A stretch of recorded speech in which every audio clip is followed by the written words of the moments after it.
श्री गणेशाय नमः। वक्रतुंड महाकाय सूर्यकोटि समप्रभ निर्विघ्नं कुरु मे देवं सर्वकार्येषु सर्वदा। अब हम गणेश जी का नाम लेकर शिव पुराण प्रारंभ करते हैं। ओम नमः शिवाय, ओम नमः शिवाय, ओम नमः शिवाय। भोले बाबा को, शंकर भगवान को कोटि कोटि प्रणाम। शिव पुराण में श्री रुद्र संहिता के तृतीय खंड में 51वां अध्याय प्रारंभ करते हैं। रति की प्रार्थना पर कामदेव को जीवन दान। ब्रह्मा जी बोले, हे नारद जी, उस समय अनुकूल समय देखकर देवी रति भगवान शिव के निकट आकर बोली, हे दीन वत्सल भगवान शिव, आपको मैं प्रणाम करती हूँ।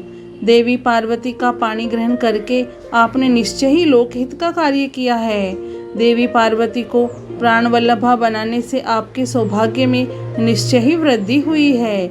आपने तो पार्वती का वरण कर लिया, परंतु भगवान, मेरे पति कामदेव की क्या गलती थी? उन्होंने तो लोक कल्याणवश सभी देवताओं की प्रार्थना मानकर आपके हृदय में पार्वती के प्रति आसक्ति पैदा करने हेतु ही काम बाणों का उपयोग किया था।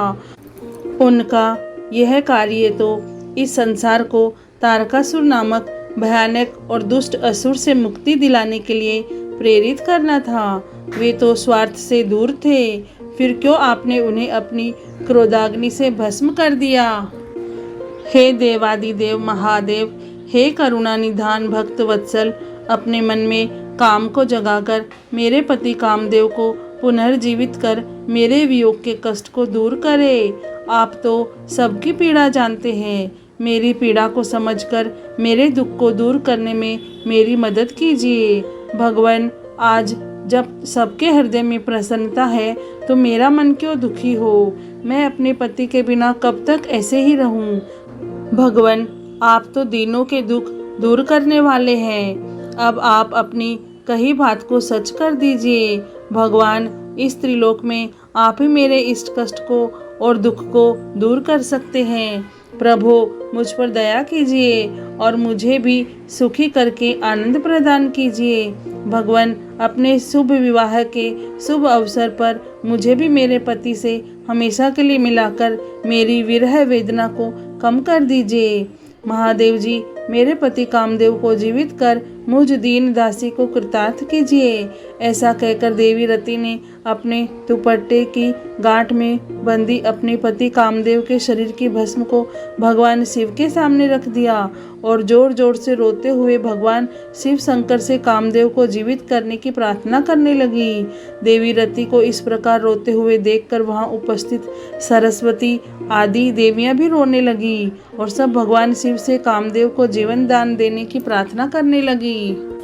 इस प्रकार देवी रति के बार बार प्रार्थना करने और स्तुति करने पर भगवान शिव प्रसन्न हो गए और उन्होंने रति के कष्टों को दूर करने का निश्चय कर लिया।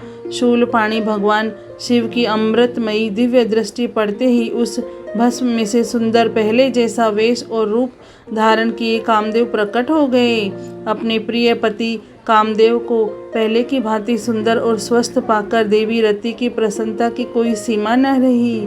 वे कामदेव को देखकर बहुत प्रसन्न हुई और उन्होंने दोनों हाथ जोड़कर भगवान शिव को नमस्कार किया और उनकी स्तुति करने लगी। दोनों पति पत्नी कामदेव और रति बार बार भगवान शिव के चरणों में गिरकर उनका धन्यवाद करके उनकी स्तुति करने लगे।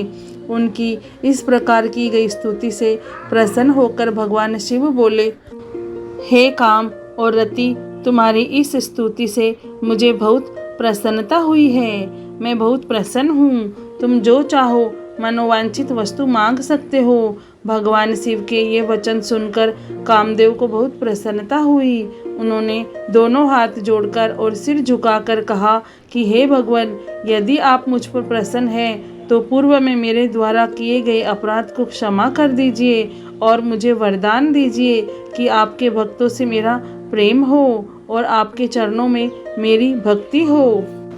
कामदेव के वचन सुनकर भगवान शंकर बहुत प्रसन्न हुए और बोले, तथास्तु, जैसा तुम चाहते हो वैसा ही होगा।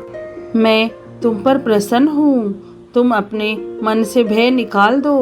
अब तुम भगवान श्री हरि विष्णु के पास जाओ। तत्पश्चात कामदेव ने भगवान शिव को नमस्कार किया और वहाँ से बाहर चले गए। उन्हें जीवित देखकर सभी देवता बहुत प्रसन्न हुए और बोले कि कामदेव आप धन्य हैं, महादेव जी ने आपको जीवन दान दे दिया। तब कामदेव को आशीर्वाद देकर विष्णु पुनः अपने स्थान पर बैठ गए। उधर भगवान शिव ने अपने पास बैठी देवी पार्वती के साथ भोजन किया और अपने हाथों से उनका मुंह मीठा किया। तत्पश्चात शैलराज की आज्ञा लेकर शिवजी पुनः जनवासे में चले गए। जनवासे में पहुंचकर शिवजी ने मुझे, विष्णु जी और वहां उपस्थित सभी मुनिगणों को प्रणाम किया। तब सब देवता शिवजी की वंदना और अर्चना करने लगे। फिर मैंने विष्णु जी और इंद्र आदि ने शिव स्तुति की। सब और भगवान शिव की जय जयकार होने लगी और मंगलमय वेद ध्वनि बजने लगी। भगवान शिव की स्तुति करने के पश्चात उनसे विदा लेकर सभी देवता और ऋषि मुनि अपने अपने विश्राम स्थल की ओर चले गए। शिव पुराण में श्री रुद्र संहिता के तृतीय खंड में 51वां अध्याय पूर्ण हुआ। ओम नमः शिवाय, ओम नमः शिवाय, ओम नमः शिवाय। हे भोलेनाथ, हे शिव शंभु, हे माता पार्वती, आपको कोटि कोटि प्रणाम और कोटि कोटि धन्यवाद। जय भोलेनाथ।